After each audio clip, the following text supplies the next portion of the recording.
A little bit about me, of course. I'm not from here. I'm a, what they say, come here. That's the designation they use for people like myself who would come from another place. But I come here from being a global Christian. What I mean by that is that I have served the church all over the world. From South America, my homeland is Guyana, to the Caribbean, to Seychelles, to the Global Anglican Communion, and now to the U.S. So I have seen the church in its many variations and iterations. And I say this because when I started out ministry in my home country, Guyana, I mean, it was, for me, a remarkable thing. I thought I could change the world. Then I realized, soon after then, that the world is far more than I could ever imagine. And I'm just a speck.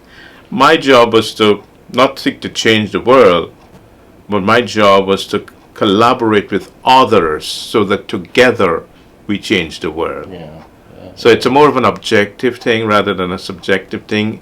It's less ego-centered and more community-initiated, and therefore to live in community and to serve in community is a remarkable gift from God. And Jesus teaches that model when he gathered his disciples to show us that this thing is best effectively done through the process of collaboration and working together. So what I'm saying, that what I mean by that, even though God is way ahead of me, God waits for me to catch up.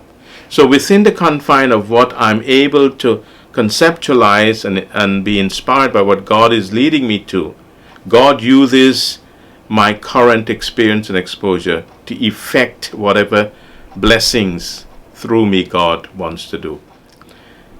Eastern Shore is way different to Alabama, where I come from. I was going to ask about that. Way different to East Carolina, where I was before I went to Alabama. Way different to the Seychelles in the Indian Ocean, where I was first called to be bishop. And even way different to Africa, where I've served, and in Madagascar, and all these other places.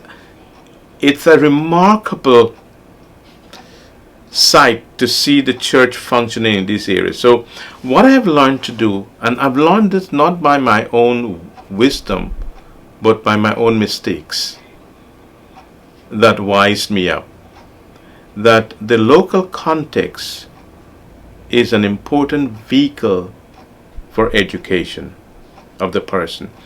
And so what I'm doing now is I'm going around the diocese on a 100-day pilgrimage, where I'm going to every community in our diocese where we have a congregation, hearing from the membership, hearing from God's people, and listening to their stories, and they listen to my story.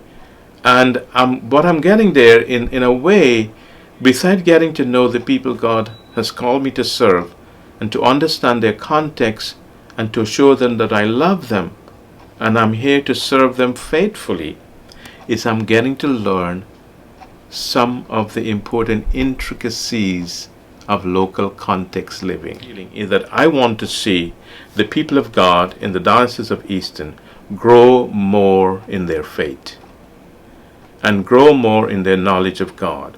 One of the remarkable tragedies of the Episcopal Church, and it's a self-confessed opinion by several others, is that Episcopalians have great difficulty evangelizing. And what I mean by that is this: they have some remarkable stories about faith, but they're ashamed to tell it. Or not ashamed, but they feel intimidated to tell it. I have come to realize that they don't have the vocabulary to tell it. The lexicon is missing, even though the faith is strong. One of my foremost tasks here is to help Episcopalians tell their faith stories, how God has worked in their lives, and what has brought them to this faith, and what has sustained their faith, so that when they go out into the public square, they are able to articulate their faith in a way that is compelling, and a way that is attractive, and in a way that will even help them to move to the next level of their own faith formation. Yeah, very cool. And therefore, at the same time, bring others in. And so I think that's what one of my great, if I should say, desires is to do that. Also, did it work well? Did you do that in Alabama? Was that part of oh it? yes, oh Yeah, yes. yeah. We have done that. We have begun an evangelism program there that I've left. It was in the beginning stages of it.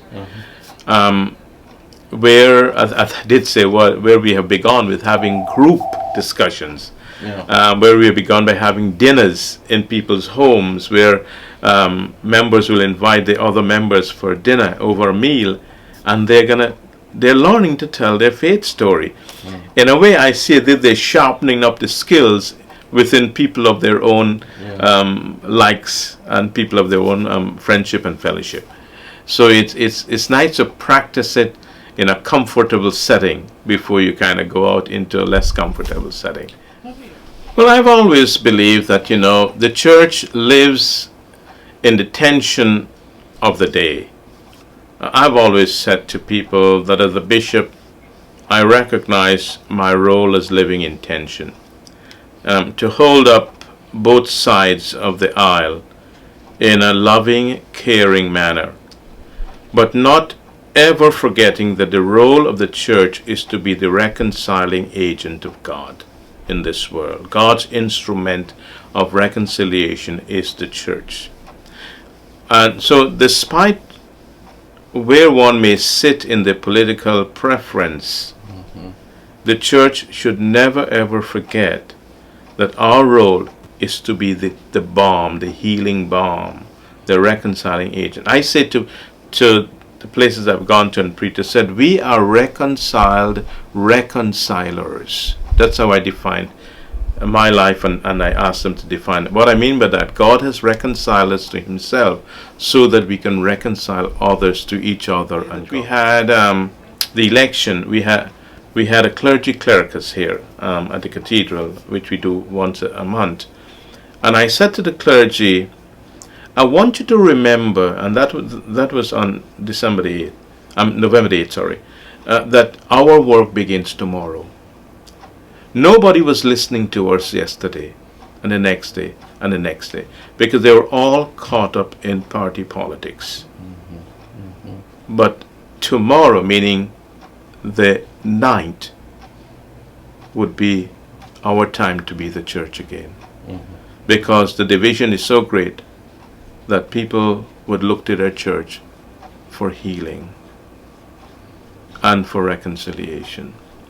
And maybe a way forward? And a way forward. And helping each other to live in unity despite their diversity. Diversity is not uniformity. Diversity allows for different opinions.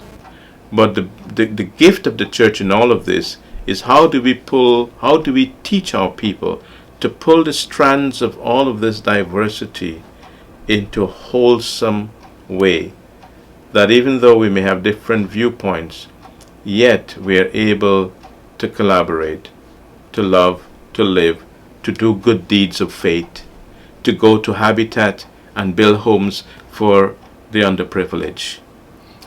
That our political preferences, they dwarf when it comes to respond to social needs and the lives of people. And that's where the church is most effective, teaching people to use their diversity for the good of humanity.